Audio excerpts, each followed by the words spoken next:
ಆಗಲೇ ನಾವು ನೀರಿನ ಸಮಸ್ಯೆಯನ್ನು ಬಗೆಹರಿಸಬೇಕು ಅಂತೇಳಿ ಮಳೆ ಕೊರತೆ ಆಗಿದೆ ಅಂತ ಹೇಳ್ಬಿಟ್ಟು ಮುಖ್ಯಮಂತ್ರಿಗಳು ಪ್ರತಿಯೊಂದು ಡಿವಿಷನ್ ಕೂಡ ಮೀಟಿಂಗ್ ತೆಗೆದುಕೊಂಡಿದ್ದಾರೆ. ನಾವು ಕೂಡ ಜಿಲ್ಲಾ ಉಸ್ತುವಾರಿ ಮಂತ್ರಿಗಳು ನಮ್ಮ ಜಿಲ್ಲೆಯಲ್ಲಿ ಮೀಟಿಂಗ್ಗಳನ್ನು ಮಾಡಿದ್ದೇವೆ, ಅಧಿಕಾರಿಗಳಿಂದ ಮಾಹಿತಿಗಳನ್ನು ಪಡ್ಕೊಂಡಿದ್ದೇವೆ. ನೀರಿನ ಸಮಸ್ಯೆ ಹೇಗಿದೆ ಅಂತ ಸೂಚನೆ ಕೊಟ್ಟಿದ್ದೇವೆ.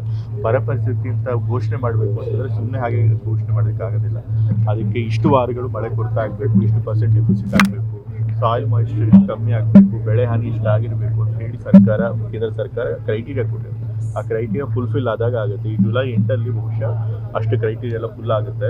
ಮಳೆ ಇನ್ನೂ ಇದೇ ರೀತಿ ಕೊರತೆ ಕಂಟಿನ್ಯೂ ಆದರೆ ಆವಾಗ ಬರಬರ್ತದೆ. ಬಿ ಎಲ್ ಎಗಳನ್ನು ಹೇಗೆ ಮಿಸ್ಯೂಸ್ ಮಾಡ್ಕೊಳಕ್ಕಾಗುತ್ತೆ? ಬಿ ಎಲ್ ಎಗಳನ್ನು ಮಿಸ್ಯೂಸ್ ಮಾಡ್ಕೊಂಡ್ರು ಕೂಡ ಅಲ್ಟಿಮೇಟ್ಲಿ ಎನ್ಯೂಮರೇಷನ್ ಫಾರ್ಮ್ ಎಲ್ರಿಗೂ ಸಿಗುತ್ತೆ. ಆ ಎನ್ಯೂಮರೇಷನ್ ಫಾರ್ಮ್ ಅಲ್ಲಿ ಏನ್ ಮಾಹಿತಿ ಕೊಟ್ಟಿರ್ತಾರೆ ಅದನ್ನ ಎಲೆಕ್ಷನ್ ಕಮಿಷನ್ ಅವ್ರು ನೋಡ್ತಾರೆ ಅಲ್ವಾ. ನಾವ್ಯಾರು ತಪ್ಪು ವೋಟರ್ ಅಲ್ಲದೆ ಇರೋರಿಗೆ, ಜೆನ್ಯೂನ್ ವೋಟರ್ಗಳಿಗೆ ನಾನು ಎನ್ಯೂಮರೇಷನ್ ಫಾರ್ಮ್ ಕೊಡಿಸಿದ್ರು ಕೂಡ ಅದು ಎಲೆಕ್ಷನ್ ಕಮಿಷನ್ ಗೊತ್ತಾಗೋದಿಲ್ವಾ.